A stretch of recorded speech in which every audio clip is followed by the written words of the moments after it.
今日要試咧就係 high end 嘢啦，咁咧但係 high end 得嚟咧佢又幾 all in one 嘅嚇，咁價錢唔平嘅6位數啊，咁所以咧今日咧我係會俾佢坐正喺個正規嘅位置度咧，驗證咁去聽佢嘅聲音嘅。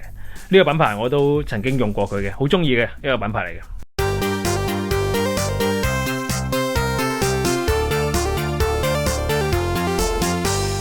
好就係佢啦嚇，咁一個紙箱一個嚇，咁Fredex，咁嚟自邊度咧 ？American 品牌係好啦，見到啦 ，Bicasti Design。咁Bicasti 咧就係我之前用過嘅解碼啦 M1 啦，咁我都一直都有係用得幾滿意佢嘅。用咗幾年之後咧就賣咗啦。Bicasti 咧就出咗部新機，咁就叫 M12，咁咧係旗艦嘅 DAPI 嚟嘅。咁解碼連前級。早排喺廣州咧同阿 Brian 咧就傾咗一陣，咁佢特別咧就講呢一部機咧有幾個新嘅技術嘅要點咧就落咗喺呢部機度嘅。嗰陣時同佢講話，我都係想借嚟聽下嘅。咁於是咧言猶在耳咧，部機咧就嚟到呢度，真係可以聽下啦。好啦，咁嚟個開箱先啦。咁其實呢啲機 suppose 都冇咩睇，咁打開個箱，咁開咗之後咧就係又係一個箱。咁發現咧就入邊咧就會有一個海綿，入邊有晒窿窿。最仲有呢個係 remote 嚟嘅。好，呢個係電源線啫。好啦，咦，有個好靚嘅袋啊，寫住 M12、M12。部機咧就比較厚啲嘅，2個 U 嘅高度啊。哇，好耐冇見啊 ，Bicasti 啊。咁由於呢部機咧係一部 DAPI 嚟嘅，亦都係一部真真正正嘅極高級同埋亦都功能齊全嘅前級嚟嘅。即係廠方都話你可以當你係應該要當佢係一個前級咁用嘅，佢嘅前級係絕對唔會令任何人失望嘅。咁所以咧我就將佢咧諗住咧就擺喺呢個冰文個位度啊。咁佢咧就一次過咧就會代替咗我 reference 用嘅 YS 嘅 Meduus 同埋呢個德國 Brinkmann Audio 嘅 Marconi， 俾佢一部 Bicasti M12代替晒，直接就推呢個有緣嘅 ATC 100。Little things I should have said and done, I just never took the time. When you were always on my mind, you were always on my mind。咁通常啲好貴嘅嘢咧，通常都冇咩花巧嘅嘢。咁但係佢冇花巧得嚟咧，都要解釋下嘅，因為有啲 item 咧就其他機冇嘅。呢個咧就係嗰個 filter 嘅 curve 嚟嘅，咁分別咧就有 minimum 同埋 linear。舊版嘅 M1 咧就會有好多款嘅，即係 minimum 有幾款啦 ，linear 有幾款啊咁樣。但係咧，其實我玩過 M1 就知啦，玩嚟玩去咧都係 minimum 2啊 ，linear 2啊 ，minimum 0啊咁樣嘅啫。咁所以咧，而家佢哋就簡化咗個 curve，就係得翻 minimum 同 linear 嘅啫。linear 咧就會係數據上靚仔啲。minimum 咧就會係好聽啲，咁我梗係講好聽啲啦。好啦 ，face 啦，咁當然係正上反上反上掣啦。咁呢個咧唔知你哋覺得有冇用，但係我就覺得好有用嘅。唔好問我上位嘅嘢啊，而家冇人夠膽答噶啦。嗱呢度咧有啲趣味啦，呢一個咧就係叫做 native DSD 嚇。咁點解咁講咧？因為咧其實入邊咧有2份 DSD 嘅解碼，一份咧就係傳統 M1 嗰陣時都用緊噶啦，就係咧將 DSD 嘅信號咧收咗之後咧就轉咗做 PCM 而去解碼嘅，即係咁樣嚇。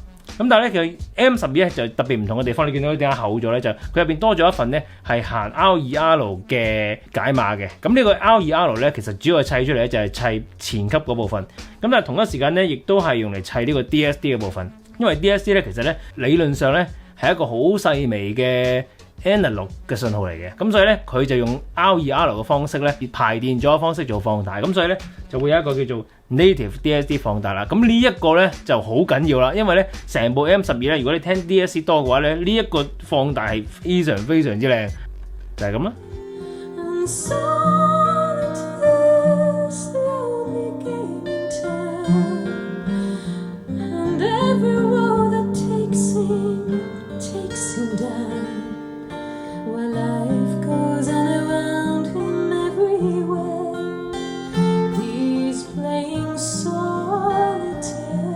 咁呢個機背咧，就如果熟悉 M1 嘅朋友應該都差唔多，不過咧差唔多得嚟有啲地方咧係差好遠嘅。佢輸出咧 balance 嗰部分咧已經係有5 W 噶啦，咁但係 RCA 係正常嘅，咁所以咧如果你係諗住當佢真係前級咁用咧，就記得用 balance out。咁咧你會見到有2組 analog in 嘅，分別就 balance analog in 同埋有 RCA analog in。呢度2組係獨立㗎，即係你會見到有一個叫做 analog 嘅 balance， 另外一個咧就係 analog 嘅 RCA， 正常100% full analog， 而且非常之高質素嘅前級嚟嘅。數碼輸入係豐富咯，可以講得上應有盡有，包括 network 啦。咁跟住咧，另外有 USB 啦 ，USB 支援 DSD28，network 都支援 DSD28嘅。咁跟住咧就拖新光纖，同軸咧就有兩種嘅配置嘅，分別咧就係 RCA 嘅 SPDIF 嘅同軸同埋 BNC 嘅 SPDIF 嘅同軸。咁有咩好處咧？就係話你有啲嗰啲 digital transport 咧輸出咧就有啲係 BNC， 有啲咧就係 RCA 嘅。你條線咧有時都幾麻煩㗎，因為咧需知道咧呢個 BMC 咧，如果你轉翻做 RCA 嘅話咧。咁嗰個轉換插咧就一定要75安咧先夠靚嘅，如果得50安咧就難搞少少，而坊間買嚟買去都係得50安嘅啫，所以除非條線原裝就係75安，如果唔係咧就喺條線嗰度可能會有啲麻煩出嚟啊！呢兩個輸入嘅格式都有咧，咁啊方便好多咯，而且呢兩個輸入咧係 total 係兩個獨立唔同嘅輸入嚟㗎，咁所以多一組輸入啊。最後就係 AES EBU 啦，咁啊同呢兩組同軸同埋 AES EBU 咧，全部都係支援呢個 DOP 嘅，咁所以咧你嘅 digital transport 係支援 DOP 輸出嘅話，佢亦都係食 DOP， 咁即係話完美支援 DSD 嘅輸入啦。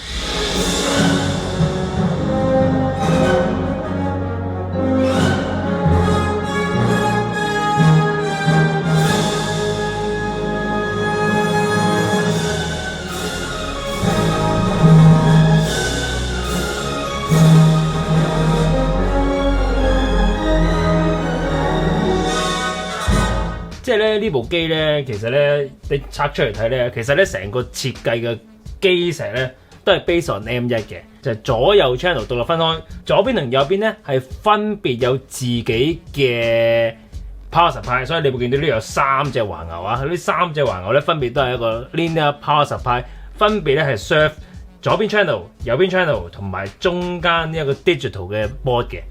咁要留意咧就係咧，由於呢個 analog 嘅放大，佢用電係多咗嘅，所以你會見到咧 analog 嘅 power supply 左右 channel 咧係比以前 M1 咧係勁好多嘅。我哋可以睇到咧，佢呢度上面咧有一塊板，呢一塊板咧就係 streamer 嘅板。Suppose 我相信咧，其實M5 咧都係用相類似同一間公司去做嘅一個 streamer 嚟嘅。數碼主控板咧其實都係同 M1 就好接近嘅，呢個 FPGA 寫出嚟嘅 program 啦。咁另外咧 USB 亦都支援呢個 DSD128啦，同埋呢用 XMOS 嘅接收芯片。咁啊，用一個好低 jitter 嘅 master clock 解碼都係用 analog device 啦。咁啊，絕對唔係一個新時代嘅解碼。咁但係咧個聲音非常之 analog。咁啊，亦都係因為呢個原因咧，所以令到啲人咧 M1 嘅用家咧就咁中意，因為佢有好有質感嘅 PCM 嘅音樂感嘅解碼。或者睇唔到R2R 嗰份放大嘅，因為咧佢咧就揾晒嗰啲金屬燒頂遮咗。咁啊，亦都要遮㗎，因為咧做屏蔽啊，望到嗰啲電阻排列嘅啫。目標蛻變，讓理想永遠在前面。讓疾風吹呀吹，儘管給我兩考驗，小雨點放心灑，決心亦得上着前。對唔住啊！好少可係你試一部機咧，係不斷咁轉 sampling rate 啊，不斷咁轉 PCM 啊、DSA 轉嚟轉去咧，佢轉動嗰陣時咧係唔會有嗰啲脈衝聲，即係唔會啪一聲啊。轉 sampling rate 咧係食得好快嘅，差唔多係接近 real time 就轉咗。嗱，我試一次俾大家睇睇，我又播PCM 啦，受44先啦嚇，好簡單。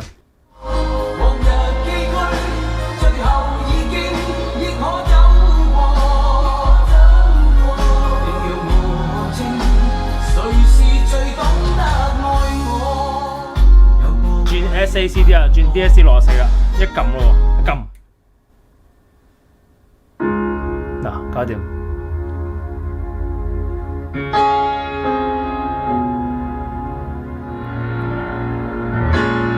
咁啊，轉下2496咯，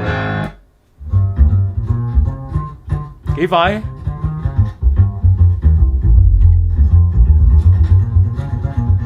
太快啦，即係完全係冇仇報嗰啲嚟㗎。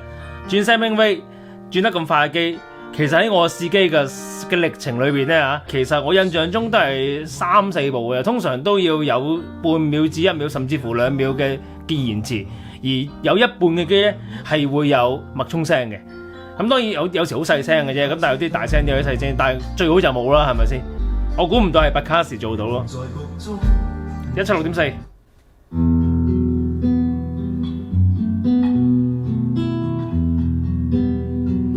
DSD 64。DSD 200。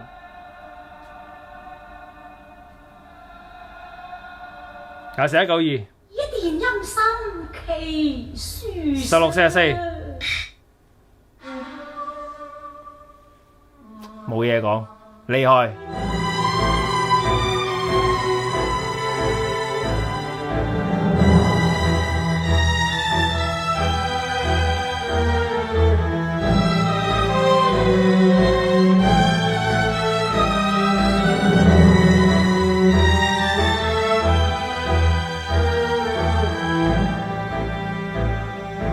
講下嗰個聲啦，咁其實咧因為條片實在太長啦，咁但係咧實在有部機咧就的確係有好多地方咧係值得講嘅，真係有個技術底同埋喺設計上有好多地方係好細心咁做到，所以即係變咗係真係好多地方係值得講。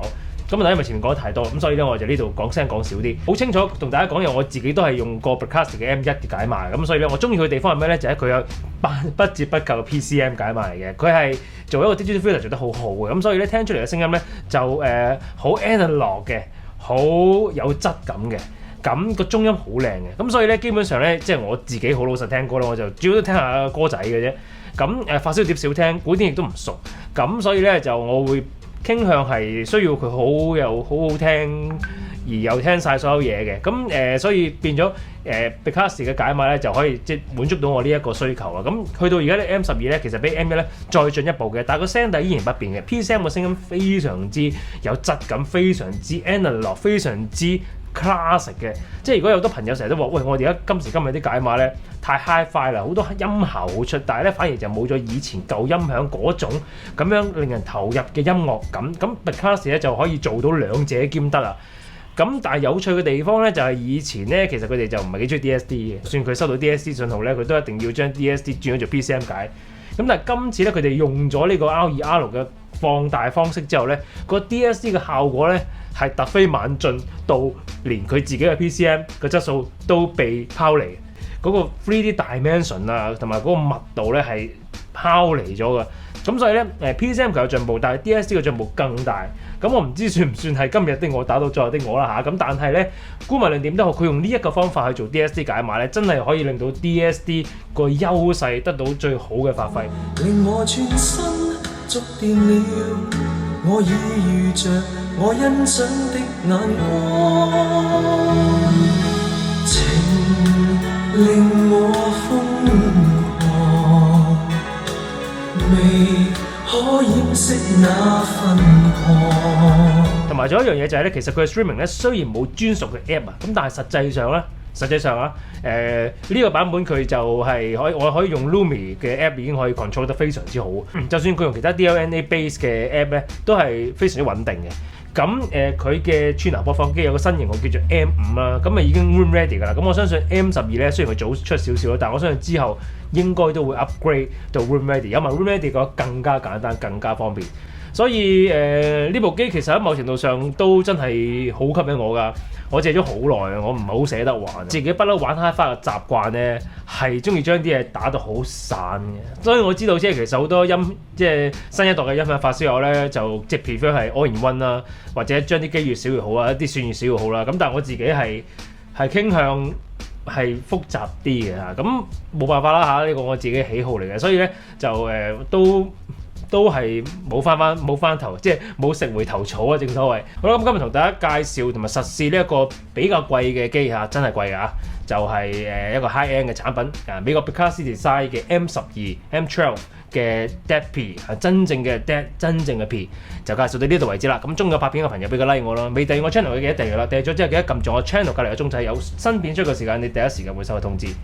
下次再同大家得閒就介紹下啲真係 high end 嘅產品啦。feel 下嘛係咪 ？OK 好，拜拜。